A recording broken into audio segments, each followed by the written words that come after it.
प्रिय भक्तों, आप सभी का हमारे YouTube चैनल भक्ति एक साधना में स्वागत है। आज हम आपको रविवार की व्रत कथा सुनाने जा रहे हैं। ओम आदित्याय नमः। ओम नमः शिवाय। भगवान सूर्यदेव की कृपा से आप सभी भक्तों का जीवन सुख समृद्धि और धन धान्य से परिपूर्ण रहे। तो आज रविवार के दिन आप श्रवण करेंगे धन समृद्धि प्रदान करने वाली और रोग दोष को दूर करने वाली रविवार की बड़ी ही दुर्बल तथा प्राचीन कथा, जिसे आप सभी भक्तगण बड़ी श्रद्धा तथा प्रसन्न चित्त मन से पूरा सुने। एक राजा था, उसके पास सिपाही, घोड़े, दास दासियां, धन दौलत सब कुछ था। उस राजा के कोई संतान नहीं थी। इसी कारण राजा और रानी बहुत ही दुखी रहा करते थे। संतान प्राप्ति के लिए उन्होंने हर तरह का दान, धर्म, धार्मिक अनुष्ठान, जप, मंत्र, व्रत, पूजा पाठ सब कुछ किया, लेकिन इसका कोई लाभ नहीं हुआ। जब राजा रानी दोनों ही बुढ़ापे की ओर बढ़ने लगे तो क्या होता है कि दोनों गहन सोच में पड़ गए कि अब इतने बड़े राज्य का क्या होगा, कौन बनेगा इस राज्य का वारिस, कौन प्रजा की जिम्मेदारियों को उठाएगा। राजा रानी दिन रात इसी चिंता में रहने लगे। उन्हें खाने पीने की कोई भी सुध नहीं रहती थी। एक दिन सुबह राजा के दरबार में एक साधु आता है तो दासी रानी को यह सब बताती है। तब रानी दासी से कहती है कि हे दासी, यह मेरा अंतिम दान धर्म है। इसके बाद मैं अपने हाथों से कोई दान धर्म नहीं करूंगी। रानी चावल से भरा हुआ सोने का कटोरा हाथ में लेकर बाहर आई और साधु की झोली में भिक्षा डालने आगे बढ़ी तो उसके चेहरे पर छाई उदासी साधु की दृष्टि में आ गई। वह उनसे पूछता है कि हे रानी, क्या हुआ, आप इतनी उदास क्यों हैं। तब रानी साधु को सारी बात बताती है और बिलक बिलक कर रोने लगती है। रानी को यूं रोता हुआ देखकर साधु कुछ गंभीर हो जाता है और कहता है कि हे रानी, आप चिंता मत करिए, आपकी संतान की इच्छा अवश्य ही पूर्ण होगी। आपकी कोख से एक पुत्र का जन्म होगा, किंतु वह मात्र केवल 16 वर्ष तक ही जीवित रहेगा। इसके आगे वह इस मृत्यु लोक में नहीं रह पाएगा। इससे बढ़कर आपको कुछ देना मेरे लिए संभव नहीं है। अपनी बात पूरी करते हुए साधु ने अपनी झोली में हाथ डाला, थोड़ी सी विभूति निकाल कर रानी को दी और कहा, आप और महाराजा दोनों इसे बांट कर ग्रहण करना। तुम्हें जल्दी ही बहुत ही सुंदर पुत्र प्राप्त होगा। इतना कहकर साधु अपने राह चला गया। उसी रात राजा अपना दरबार खत्म करके रानी के पास महल में आए तो रानी ने राजा को सारी सच्चाई बताई और साधु की दी हुई विभूति राजा को दिखाई और बोली, साधु महाराज ने यह विभूति हम दोनों को ग्रहण करने के लिए कहा है। तो महाराजा बोले कि हे महारानी, इतना दान धर्म किया, जप तप उपवास किया, लेकिन इसका कोई फल नहीं मिला। क्या अब इस भरोसे हमें संतान प्राप्त होगी। तो रानी राजा से बोली, जब इतना सब कुछ किया है तो अब यह भी कर लेते हैं। हे महाराजा, साधु के क्रोध को क्यों बुलावा दे। प्रिय भक्तों, राजा को अब किसी पर भी विश्वास नहीं था, पर रानी को दुख न पहुँचे इसलिए वह राजी हो गया। उसने साधु महाराज का नाम स्मरण करके वह विभूति बांटकर दोनों ने खा ली। इसके बाद दोनों निश्चित होकर सो गए। कुछ समय गुजर गया और साधु द्वारा कहे अनुसार रानी गर्भवती हो गई। उस पर राजा रानी दोनों की खुशी का ठिकाना ना रहा। राजा रानी से बोला, हे महारानी, सचमुच साधु महाराज की कृपा हो गई। प्रिय भक्तों, 9 महीने 9 दिन और 9 घंटे पूरे होने पर रानी ने एक अत्यंत ही सुंदर गोरे चिट्टे पुत्र को जन्म दिया। राजा ने बड़ी धूमधाम से पुत्र का नामकरण संस्कार किया। सारे राज्य में 8 दिन तक उत्सव मनाया गया। राजा को इस बात का पता था कि हमारा पुत्र सिर्फ 16 साल तक ही हमारे पास रहेगा। प्रिय भक्तों, उसके बाद राजा और रानी बड़े ही प्रेम से बेटे की परवरिश करने लगे। उसकी हर ख्वाहिश पूरी कर दी जाती थी कि थोड़े समय के लिए ही भगवान ने संतान की अपनी मुराद पूरी कर दी। राजपुत्र दिन प्रतिदिन बड़ा होता गया। तब वह 8 साल का हो जाता है तो राजा एक अच्छे गुरु की नियुक्ति करके अस्त्र शस्त्र की विद्या, घुड़सवारी इत्यादि सब शिक्षाएं उसे प्रदान कराते हैं। अब वह सब विद्याओं में पारंगत हो चुका था और इस प्रकार वह 12 साल की उम्र का हो गया। तब एक अच्छी सी राजकन्या को खोजकर उसका विवाह कर दिया गया। इसी प्रकार राजा रानी और उसके पुत्र का जीवन सुखपूर्वक बीत रहा था। लेकिन जब राजपुत्र ने एक दिन अपने पिता से कहा, पिताजी, मैं अपना राज्य घूमकर देखना चाहता हूँ। आज तक मैंने सिर्फ इस रजवाड़े के अतिरिक्त कुछ नहीं देखा है। बेटे की बात सुनकर राजा चिंतित हो जाता है, क्योंकि पुत्र का 16वां साल शुरू हुआ था।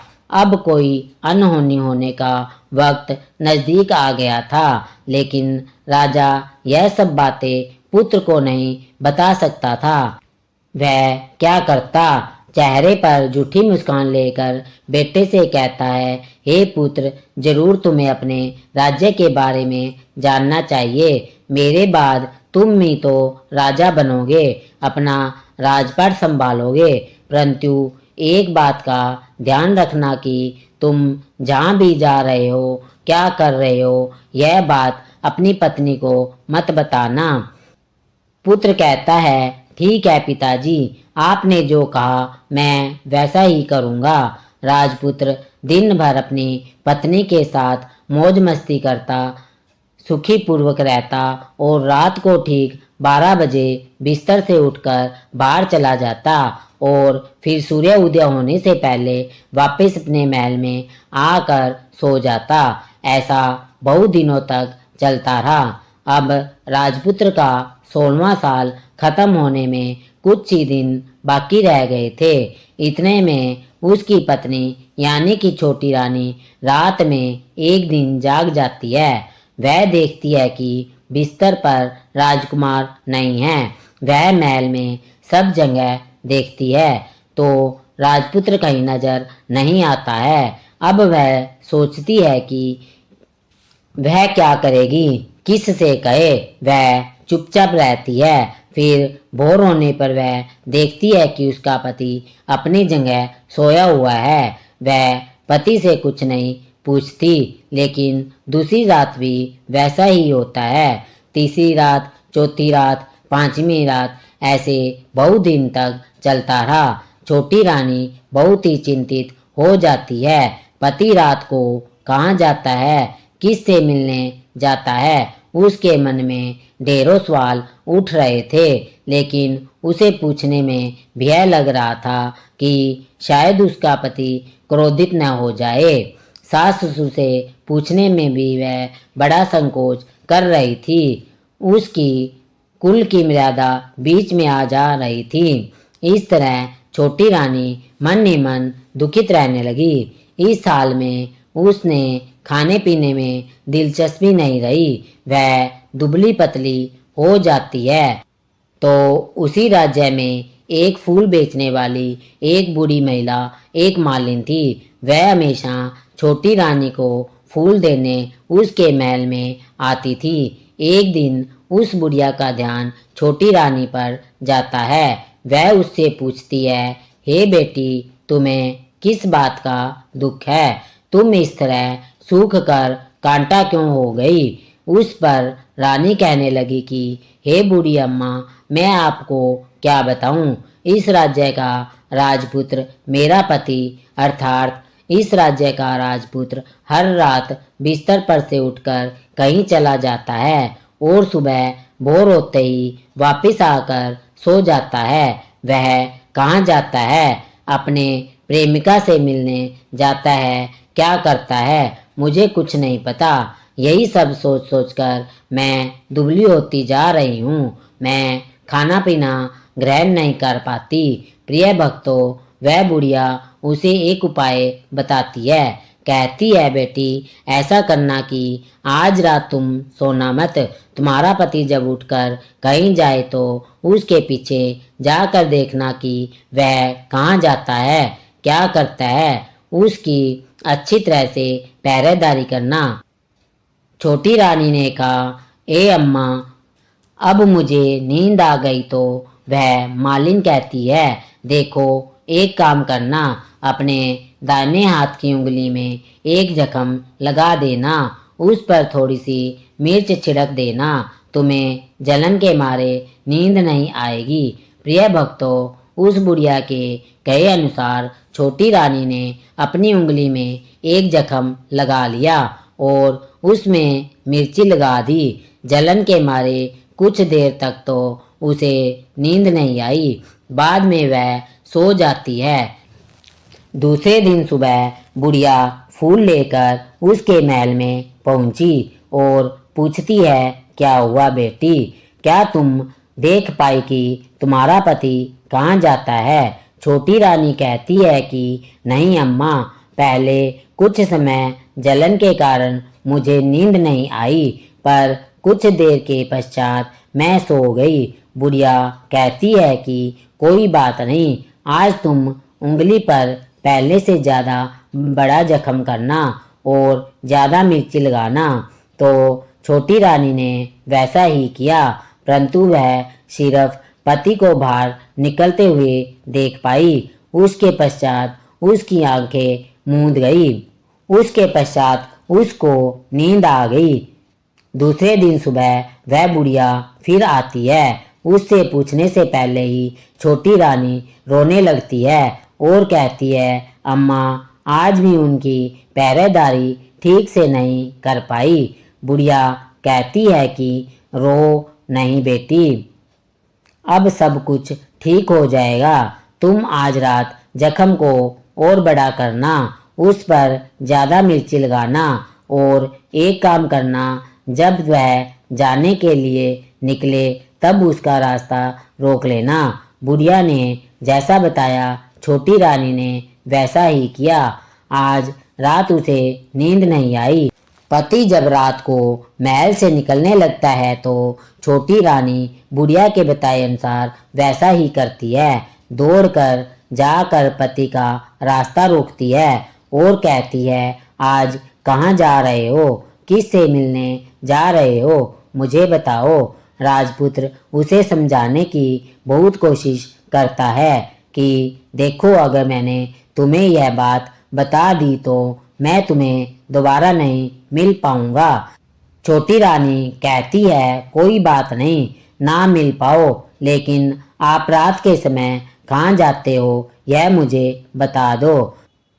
राजपुत्र निरुत्तर हो जाता है और उसकी अपने पत्नी के जिद के आगे एक नहीं चल पाती है। ठीक उसी समय उसका 16वां साल खत्म होने वाला था और 17वां साल आने वाला होता है। अब वह राजकुमार कुछ सोचता है और कुछ चावल मंत्रों से सिद्ध करके अपनी पत्नी को देकर कहता है, इस चावल को दोनों हाथों में मुट्ठी में पकड़ना। पहले दाएं हाथ में पकड़े चावल मेरे ऊपर फेंकना। मैं कौन हूँ तुम्हें पता चल जाएगा। बाद में बाएं हाथ में पकड़े चावल मेरे ऊपर फेंकना। मैं जैसा हूँ तुम्हें वैसा मिल जाऊंगा, लेकिन यदि तुम बाएं हाथ के चावल मेरे ऊपर फेंकना भूल गई तो मैं तुम्हें कभी मिल नहीं पाऊंगा। छोटी रानी ने कहा, नहीं भूलूंगी। छोटी रानी बड़े ही आत्मविश्वास के साथ यह कहकर दाएं हाथ के चावल पति के ऊपर फेंकती है तो राजपुत्र एकदम एक विशाल घोड़ा बन जाता है, एकदम सफेद, लंबी गर्दन और बड़ा ही तेजस्वी। और वह घोड़ा देखते ही देखते तेजी से दौड़ने लगता है। छोटी रानी उस घोड़े को एकदम बहुत ही भौचक्की होकर देखती रहती है और पति ने बाएं हाथ के चावल फेंकने की जो बात कही थी वह भूल जाती है। उसकी आंखों के सामने घोड़ा महल के बाहर निकलकर चला जाता है। घोड़ा जब महल के बाहर जाता है तो वापस नहीं आता। अब छोटी रानी को बड़ा ही पश्चाताप हुआ। वह स्वयं को कोसने लगी, लेकिन अब उसका कोई फायदा नहीं होने वाला था। राजकुमार अब वापिस नहीं आने वाला था। सुबह होते ही महाराज को यह सब बात पता चली। उन्हें बहुत दुख हुआ और वह बिस्तर पर पड़ गए तथा अपने बेटे की राह देखने लगे कि एक न एक दिन उसका बेटा वापिस आएगा। इस तरह 1 महीना, 2 महीना, 3 महीने करते करते 6 महीने पूरे हो जाते हैं। राजपुत्र का कोई पता नहीं चलता। राजा के सेनापति राजपुत्र को ढूंढने के लिए राज्य के गांव-गांव सिपाही भेजता है, लेकिन उन्हें कोई सफलता नहीं मिली। इधर छोटी रानी अपनी हट के कारण पति गायब हो गया है यह सोचकर स्वयं को मन ही मन कोसती रही और प्रण कर लेती है कि कुछ भी करके पति को ढूंढकर लाएगी और उसे वापस घर लेकर आएगी। प्रिय भक्तों, एक दिन सुबह उठकर सास ससुर के महल में जाती है और कहती है कि मैं अपनी पति की खोज में जा रही हूँ। अब महाराजा को क्या चाहिए था? कुछ भी करके उनका बेटा उन्हें वापस मिलना चाहिए था। वे बहू को जाने के लिए अनुमति देकर कहने लगे, हे बेटी, तुम्हें जो चाहे वह करो, जहाँ जाना है वहाँ जाओ, लेकिन मेरे पुत्र को वापस लेकर आओ। अब छोटी रानी अपने शाही वेश को बदलकर एक सेठानी बन जाती है। कुछ दासियों को, कुछ नौकरानियों को साथ ले जाती है और कुछ सामान ले लेती है और राज्य की सीमा पर जाकर वहाँ एक भोजनालय खोल देती है। वहाँ आने जाने वाले यात्रियों को भोजन मुफ्त में खिलाती है और मात्र एक शर्त रखती है कि खाने वाले को उसकी देखी हुई कोई अजीब चीज, नई चीज मालकिन को यानी कि राजकन्या को बतानी पड़ेगी, तो वह वहाँ आने वाले हर नागरिक को मुफ्त में भोजन दिया जाएगा। प्रिय भक्तों, इस तरह छोटी रानी राहगीरों को उसके बताए गए बातों के अनुसार मुफ्त में खाना खिलाती रही, परंतु रानी को जो बात चाहिए थी अब तक वह नहीं मिली थी। ऐसे ही कुछ दिन बीत गए। रानी के महल में फूल लेने आने वाली बुढ़िया की एक बेटा और बहू थी। उसका एक छोटा सा यानी बुढ़िया का एक पोता था। उस बुढ़िया के बेटा और बहू सुबह काम के लिए निकलती थी और पोते को संभालने की जिम्मेदारी बुढ़िया पर रहती थी। दिन भर पोते को संभालती थी। बुढ़िया को खाने पीने की आदत थी, वह पान के बिना नहीं रह पाती थी। ऐसे ही एक दिन बुढ़िया को पान खाने के लिए चुनना चाहिए था। वह उसे तैयार करने के लिए सीप लेकर आई। इन सीपियों को भूनने के लिए गोबर के कंडे चाहिए थे। कंडे इकट्ठा करने के लिए वह बांस की टोकरी लेकर चरवाहे के मैदान में गई, जहाँ बहुत सारे कंडे थे। उन्हें जमा करते करते उसे घर आने में अंधेरा हो गया। इस ओर शाम होते ही काम से वापस आकर बेटा और बहू घर पहुंची तो देखा कि बच्चा घर पर अकेला है और बहुत रो रहा है। वह दोनों गुस्से से लाल पीले हो गए और इसी बीच वह मालिन बुढ़िया घर आ पहुंची। बेटे ने पूछा, पोते को घर पर अकेला छोड़कर माँ तुम कहाँ गई थी? बुढ़िया बताने लगी, बेटा मैं गोबर के कंडे इकट्ठा करने गई थी। इस पर बेटा बोला, दोबारा बच्चे को अकेला घर पर छोड़कर यदि कहीं गई तो मैं तुम्हें बहुत पीटूंगा। बुढ़िया कहने लगी, नहीं बेटा, फिर कभी ऐसा नहीं करूँगी। लेकिन दूसरे दिन बुढ़िया यह बात भूल गई और चरवाहे के मैदान पर कंडे इकट्ठे करने चली गई। शाम को जब बेटा और बहू काम से वापस लौटे तो देखा कि बच्चा घर पर अकेला है और जोर जोर से रो रहा है। अब उसके बेटे की सहन शक्ति खत्म हो गई और बुढ़िया के घर वापिस आने पर उसे घर से निकाल दिया। बुढ़िया रात भर घर से बाहर अंधेरे में बैठी रही और सुबह होते ही हाथ में टोकरी लेकर कंडे इकट्ठा करने के लिए निकल गई। प्रिय भक्तों, उस दिन उस पर कंडा इकट्ठा करने का मानो पागलपन सवार हो गया था। कंडे इकट्ठे करते करते अंधेरा हो गया। उसे मालूम ही नहीं चला। जब उसे ध्यान आया तो गांव का रास्ता भी ठीक ठीक दिखाई नहीं दे रहा था। वह अंधेरे में आंखें फाड़ फाड़ कर देखती और किसी तरह आगे निकलने लगी तो उसने देखा कि एक कपिला गाय छन छन की आवाज़ करते हुए गले में घंटी बजाते हुए उस मैदान पर आई। उसे देखकर बुढ़िया सोचने लगी कि इस गाय के पीछे पीछे जाऊंगी तो गांव तक पहुंच जाऊंगी।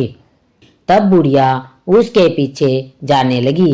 वह गाय उस मैदान से लेकर एक एक करके 6 मैदान पार करती है और आखिर में वह 7वें मैदान पर पहुंचती है तो क्या देखती है कि उस मैदान में एक बड़ा सा पत्थर था।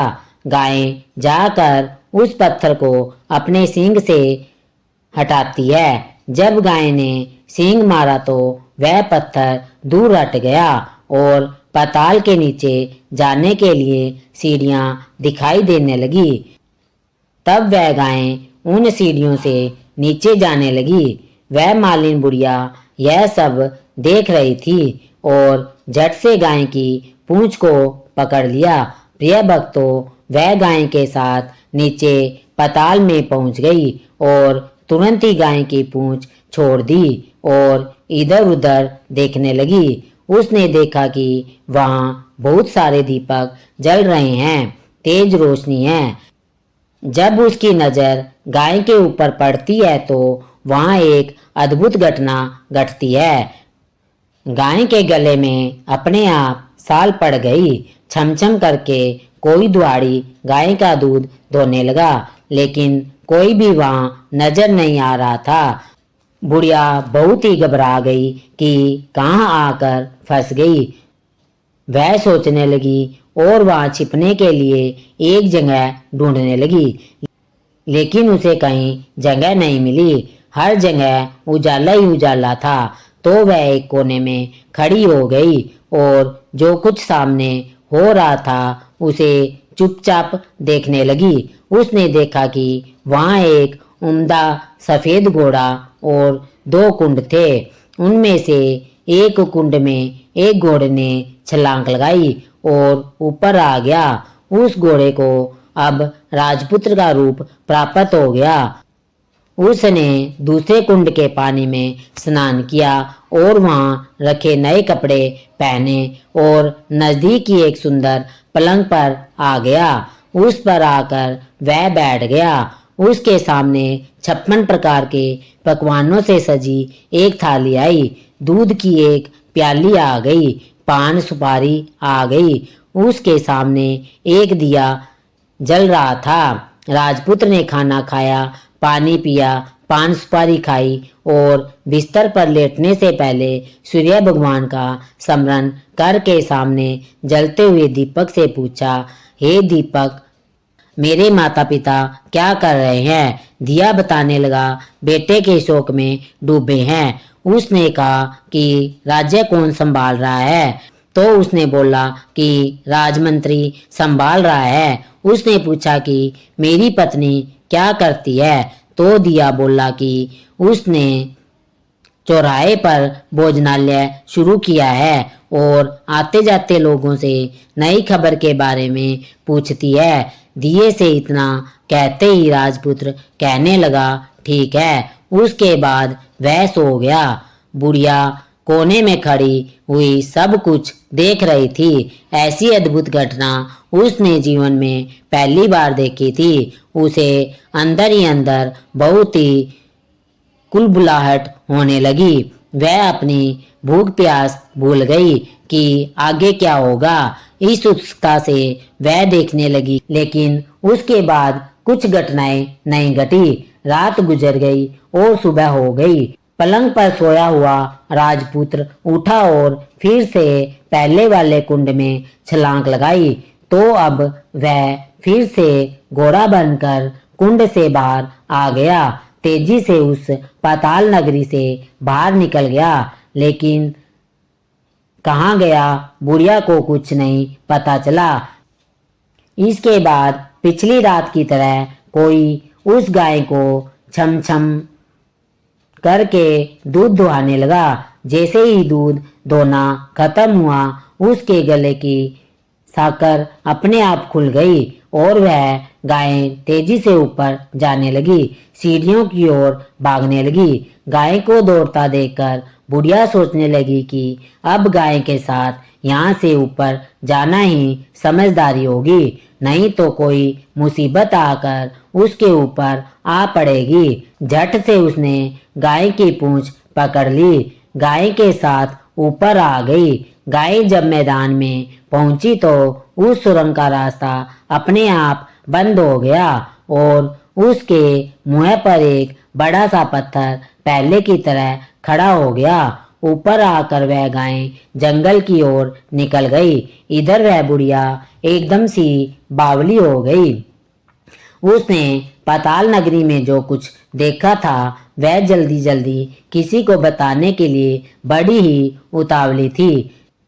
तो उसे एकदम याद आया कि नगर की सीमा पर कोई औरत भोजनालय चला रही है और नई बात बताने वाले को अच्छा अच्छा खाना पीना देती है। वह सोचने लगी, क्यों ना मैं यह बात उस औरत को बताऊं।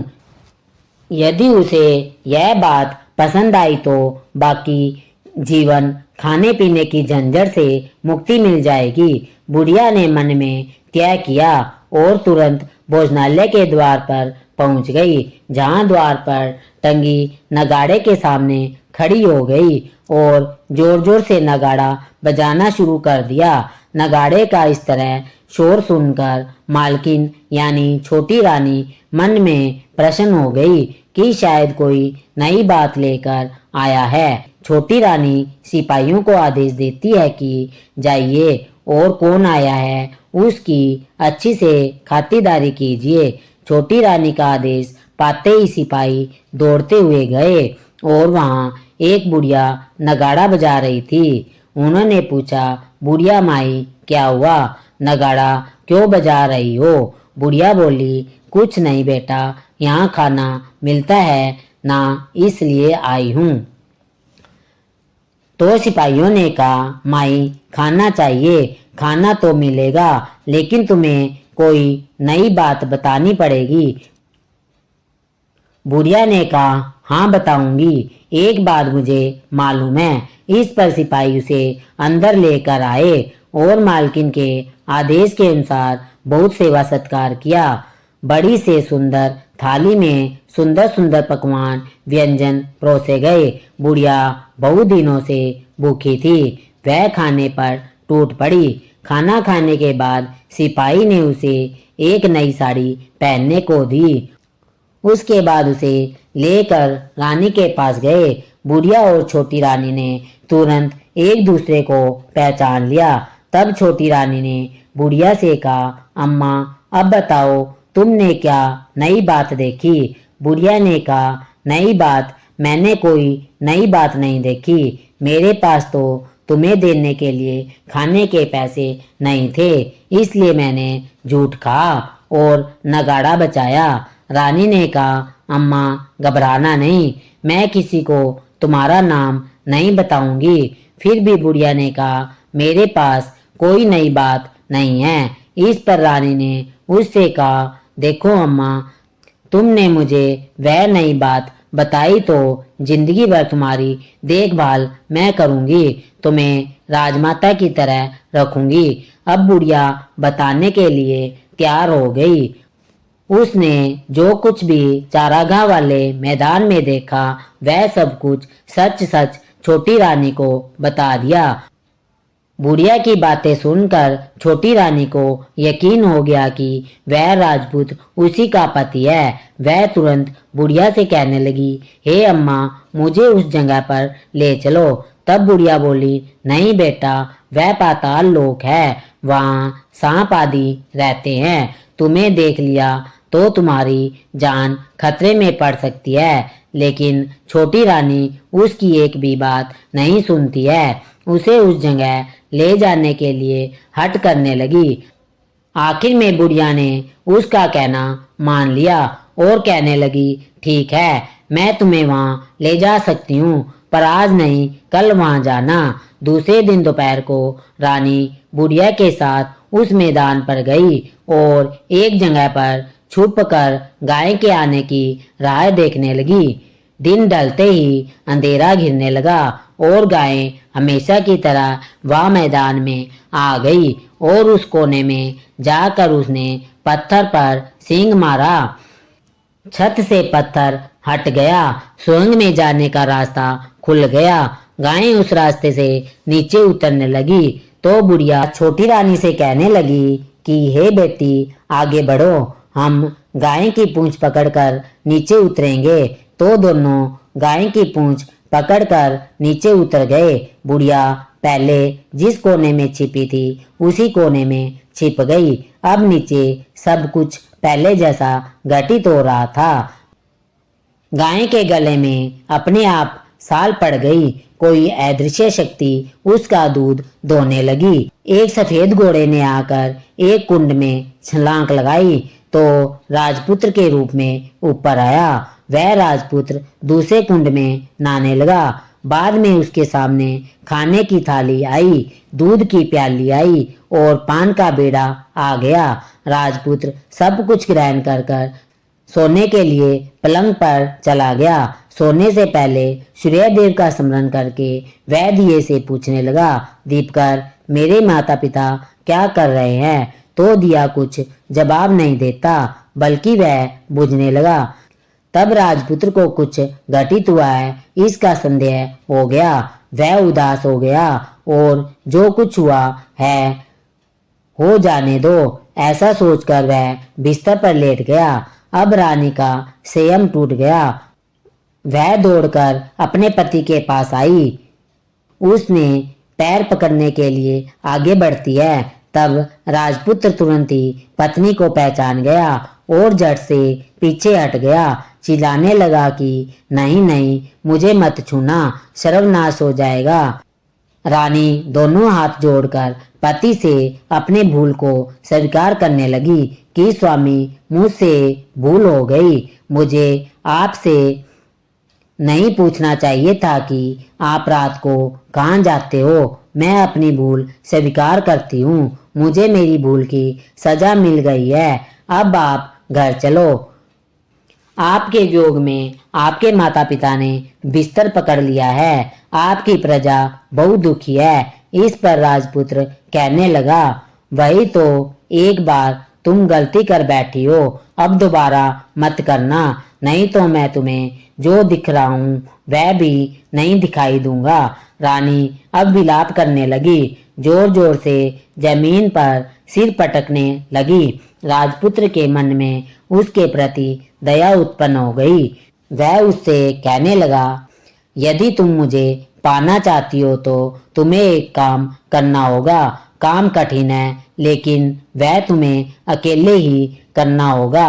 रानी ने कहा, कहो स्वामी, कितना भी कठिन काम हो मैं पूर्ण करूंगी। इस पर राजपुत्र ने कहा कि इस पाताल लोक से ऊपर जाते ही तुम्हें एक घना जंगल नजर आएगा। ऐसे 6 जंगल पार करने के पश्चात तुम्हें एक 7वां जंगल मिलेगा। वह जंगल सबसे घना है। उस जंगल के बीचों बीच एक पीपल का पेड़ है। उसके आसपास की जगह पत्ते, फंदे, जटाएं आदि से ढक चुकी है। वहाँ बाघ, शेर, सांप, भालू बैठे हैं। तुम्हें उन सब को भगाकर वह जगह साफ करनी है। उसको गोबर से लिपाई करके पवित्र बनाना है। रंगोली से सजाना है। उसके बाद वहाँ धूप कपूर जलानी है। फूल और कुमकुम से पेड़ की पूजा करनी है। दूध और दही से बने चावल का भोग लगाना है। यह सब तुम्हें दोपहर को 12 बजे से पहले करना है। 12 बजने के समय तुम्हें उस जगह पर बैठकर सूर्य भगवान का ध्यान करना है। ठीक 12 बजे सूर्य भगवान का रथ वहाँ उतरेगा। वे सब देखकर खुश हो जाएंगे और कहेंगे कि जिस किसी ने भी यह जगह साफ की उसे मैं मनचा फल दूंगा।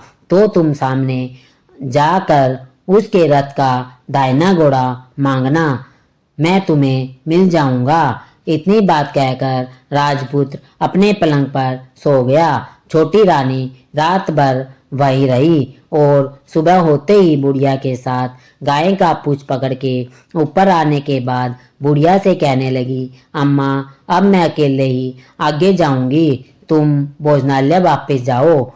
वह जंगल में जाकर राजपुत्र के अनुसार वह जगह साफ करती है। बाद में राजपुत्र ने जैसे बताया था उसे वैसे लिपाई करके वापस आ गई। दूसरे दिन सुबह होने से पहले उठी और जंगल में उसी जगह पहुंची जहाँ इत्र गुलाब का पानी छिड़क कर वह जगह सुगंधित की। धूप अगरबत्ती जलाकर उसे पवित्र किया और पूजा की सब सामग्री वहां तैयार रखकर सूर्य भगवान का ध्यान करके बैठ गई। जैसे ही पति ने बताया था दोपहर को ठीक 12 बजे सूर्य भगवान का रथ उसी पीपल के पेड़ पर आकर रुका। सूर्य देव ने जब रथ के नीचे देखा तो सुगंधित वातावरण को देखकर वे बहुत ही प्रसन्न हो गए। फिर वे बोले कि जिस किसी ने यह काम किया है उसे मन चावर दूंगा। यह सुनकर वह दौड़कर उनके सामने आ गई। उनको साष्टांग नमस्कार करके बोली, भगवान वह मैं ही हूँ, मैंने इस जगह को साफ किया है। तब सूर्य भगवान ने कहा, अच्छा तो तुम्हें जो चाहिए वह मांगो। उसने कहा, भगवान मुझे आपके रथ का दाहिना घोड़ा चाहिए। सूर्य भगवान बोले, नहीं नहीं, मैं तुम्हें और कुछ भी दे सकता हूँ लेकिन यह घोड़ा नहीं दे सकता। मेरे रथ के 12 घोड़े हैं, तुम चाहो तो कोई और घोड़ा मांग लो लेकिन यह दाहिना घोड़ा नहीं, वह मैं तुम्हें नहीं दे सकता। छोटी रानी ने एक नहीं सुनी।